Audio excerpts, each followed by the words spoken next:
O mundo parou em 2020 com o surgimento da Covid-19, uma doença causada pelo coronavírus que rapidamente se espalhou por todos os continentes. Com o fechamento de várias atividades comerciais, a economia sofreu graves prejuízos. Enquanto isso, farmácias e unidades de saúde, considerados serviços essenciais, não pararam de funcionar. Neste programa, vamos falar sobre o crescimento do mercado farmacêutico, do comércio, serviços e a indústria. Vamos saber quais foram as maiores demandas dos consumidores por produtos farmacêuticos, como uma rede de farmácias apostou no e-commerce e na prestação de novos serviços laboratoriais, e como um grande grupo vem crescendo o número de lojas em meio à pandemia. O Amazônia Anda começa agora.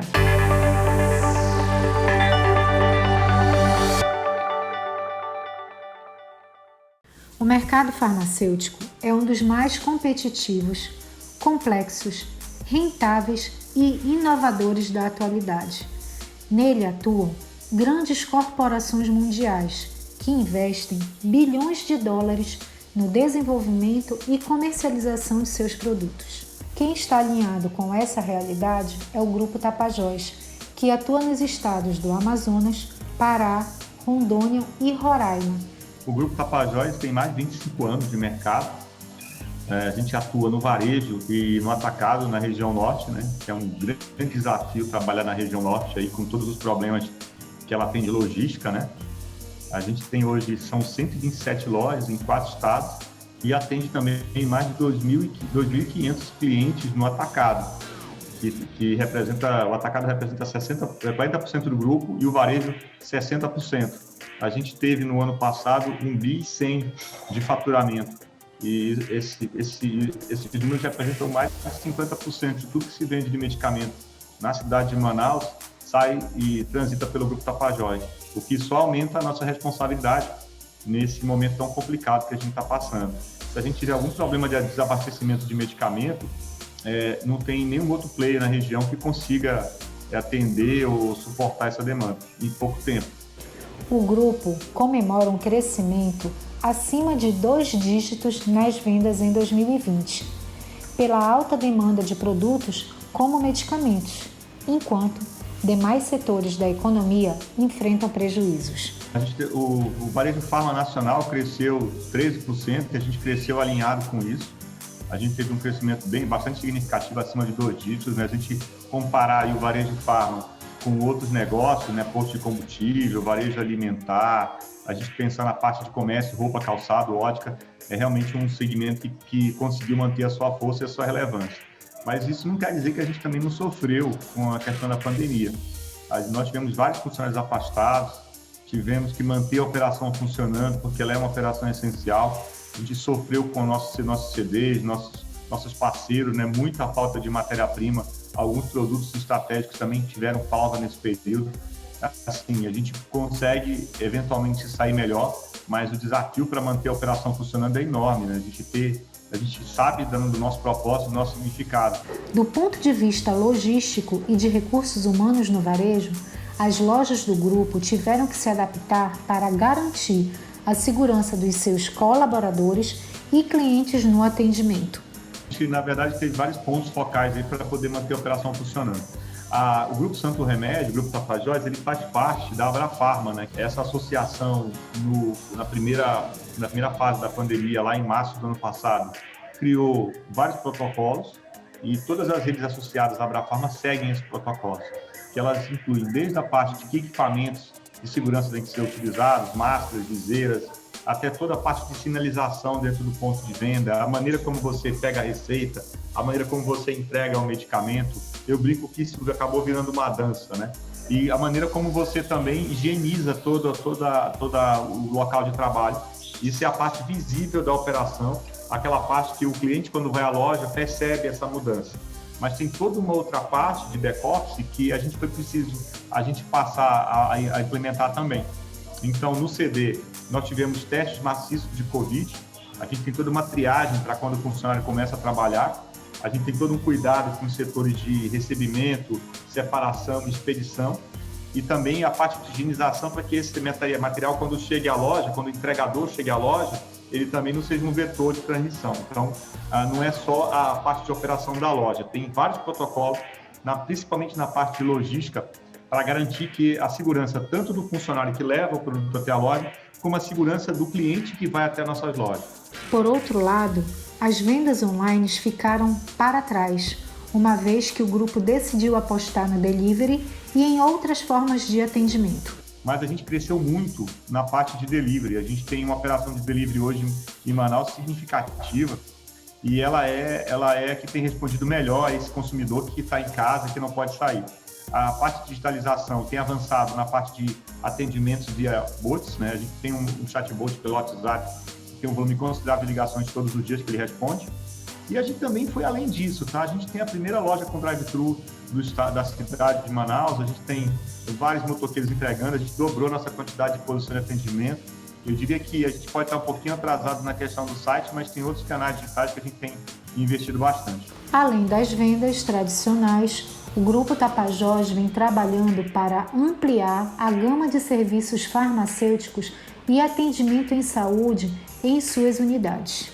Hoje no Brasil existem cerca de 10 mil hospitais e 80 mil farmácias. E a gente entende o papel social da farmácia, né? Ficou um pouco mais evidente durante a pandemia a importância de manter a drogaria aberta. Mas a gente quer ir um pouquinho além disso. Então a gente entende que a farmácia ela pode ser um ponto de apoio importante para a classe médica. À medida que você vai mais vezes à farmácia, a farmácia pode ser o ponto de captura de dados sobre você e compartilhar essas informações com o teu médico. Então, o médico pode fazer uma consulta com você e a gente acompanhar se você está tomando a medicação da forma correta. Eu posso acompanhar alguns indicadores como glicose, pressão e dividir isso para que o teu tratamento seja mais adequado. O grupo também aproveita o crescimento das operações para abrir novas lojas na região e aumentar o número de contratações. Esse ano a gente tem um projeto de expansão bastante agressivo, com mais de 20 lojas. E a expansão ela vai acontecer de duas formas. Ela vai acontecer tanto organicamente, que à medida que a gente vai encontrar novos pontos e abrir novas lojas. A gente tem agora em março a abertura de uma loja incrível, que é a nossa flagship, que vai ser a loja, na minha modesta opinião, vai ser a rede de farmácia mais bonita aí de todo o centro-oeste, nordeste e norte do país. E a gente também tem um projeto de franquias, então a gente já está preparando isso para convencer alguns de nossos parceiros do atacado para embandeirarem uma das nossas marcas, né? A gente está estudando aí se vai ser a Flex Pharma, para que eles possam operar com a gente no modelo de franquia. Com mais de 70 anos de atuação no varejo na região norte, o grupo Benchimol abriu uma rede de farmácias há 3 anos, a fim de aumentar a circulação de pessoas nas suas lojas. Com a pandemia, as operações da Bemol Pharma deram um salto de crescimento. O diferencial foi o e-commerce, que já operava um ano antes. Foi um crescimento forte, a gente já vinha num crescimento forte com o amadurecimento da operação. Quando vem a pandemia, fecha tudo, né? A gente tem muitas lojas em shopping, né? Ou dentro do varejo, e isso criou um desafio, mas o nosso online segurou e foi uma explosão. A partir do aumento das compras online, a empresa aproveitou a oportunidade para se tornar pioneira no e-commerce de farmácia na região. A gente viu vários negócios na pandemia tendo que se montar online, né? Ou digitalmente. A gente já estava, né? A operação da Bemol Pharma Online começou no início de 2020.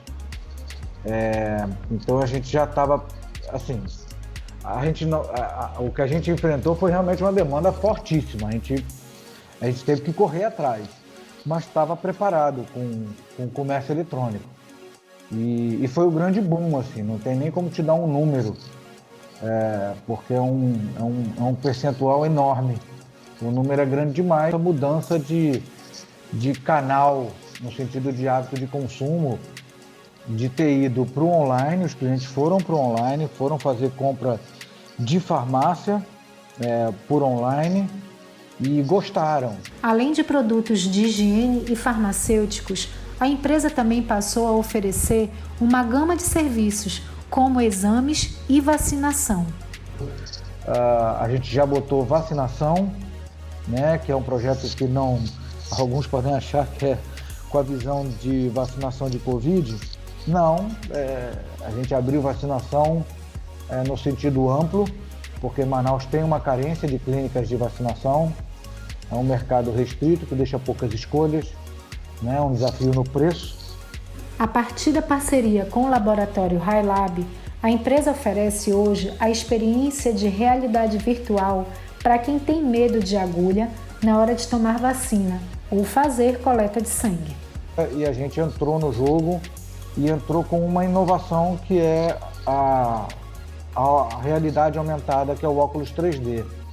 Então, as crianças e os adultos também que quiserem, eles vivem uma historinha num óculos 3D enquanto tomam a vacina. Então, esse é um outro ponto da Bemol Pharma também, de querer estar sempre inovando e criando aí um fosso entre Bemol Pharma e a concorrência, no sentido de estar com essas inovações e de ser cada vez mais digital, porque a Bemol como um todo é uma empresa muito digital. Entre os produtos mais vendidos, os destaques vão para suplementos, vitaminas, antibióticos, relaxantes e antidepressivos. Vende mais do que qualquer loja física nossa, e foi uma explosão, né?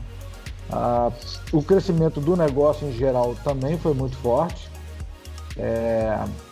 e de novo, o que a gente vê, já colocando algumas questões para você do que muda na pandemia, em relação ao produto, dá para ver claramente uma preocupação crescente com a parte de vitaminas, né, do imunológico, suplementos vitamínicos, né, então vitamina C com zinco, você vê vitamina D, né, ou de A a Z, então toda uma preocupação com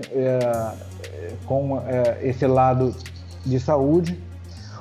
O próximo passo será expandir os serviços da Bemol Pharma para o interior do Amazonas. A nossa ideia é trabalhar nessa Amazônia Ocidental, prover esse suporte de saúde na Amazônia Ocidental. A gente hoje está com 21 lojas,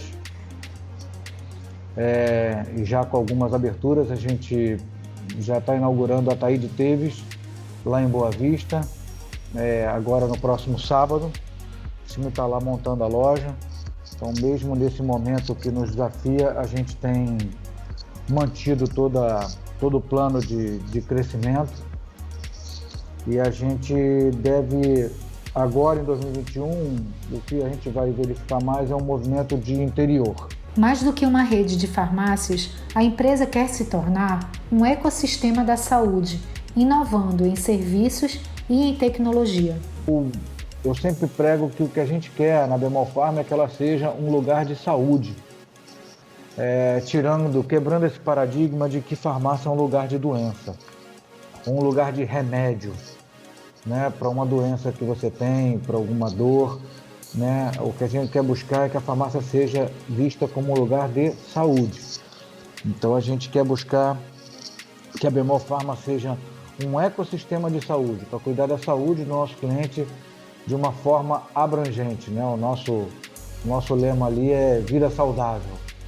Então, que seja realmente nesse sentido de você nem chegar a adoecer. Eu entendo que o que vai nos destacar é esse sentido da inovação e desse lado digital, né? A gente tem um time digital para nos dar suporte na operação e tentando buscar cada vez mais esses canais, até de forma interna, né? Que a gente leia o negócio de uma forma muito rápida, imediata, pronta e digitalmente. E aí, entendendo isso, a gente serve melhor ao cliente. O Parque Industrial do Amazonas é formado por 6 grandes polos econômicos, entre eles o segmento químico e farmacêutico, que inclui 2 grandes fabricantes de medicamento. Atualmente, o nosso sindicato, que é o Sindicato das Indústrias Químicas e Farmacêuticas do Estado do Amazonas, nós temos em torno de 16 empresas, né, que constituem este quadro. dos quais empresas como 3M, Novamed, Hisamitsu, Carboman, Garbos, enfim, uma infinidade de empresas essas que, ao longo desse tempo todo, fazem parte do nosso sindicato, né? O segmento faturou até outubro de 2020 o superior a 8 bilhões de reais para abastecer o mercado consumidor brasileiro, o que refletiu na demanda do ano de 2020 de forma positiva. Mas foi superior a 2019, que teve um faturamento de 7,5 bi. Esse 2020, 8 bi 127. E já em 2017, nós tivemos em torno de, acho que 7 bi e 500 milhões, mais ou menos. Ficando atrás apenas de 2018, quando nós tivemos aquele aquecimento do polo, né?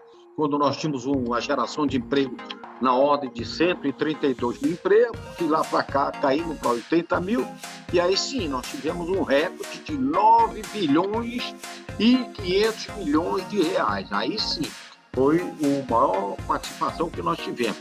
E a participação deste segmento, ele continua estável, mais ou menos, percentualmente falando, em torno de 8,5% a 9%, sendo ainda o quarto maior segmento em valor nominal de faturamento. Apesar de se manter estável, o setor enfrentou dificuldades operacionais na cadeia de suprimento para a produção industrial durante a pandemia. Problemas no fornecimento de matérias-primas, o que implicou na alta de preço desses insumos, e as medidas restritivas de circulação que impactaram na rotina da produção das indústrias e a natural retração do mercado em si durante esse período de incerteza dessa pandemia que nos aflige diretamente. Este é um setor que vem se mantendo relativamente estável ao longo dos anos. Parte dos bens compreendidos pelos segmentos são de primeira necessidade, como é o caso dos medicamentos, da fábrica que nós temos aqui, e sofre menor inflexão negativa durante o período de retração, o que deverá ajudar o segmento a manter números razoáveis no decorrer de 2021, com toda essa incerteza dessa pandemia. Nós temos essa pandemia econômica, temos a política e ainda temos a pandemia social.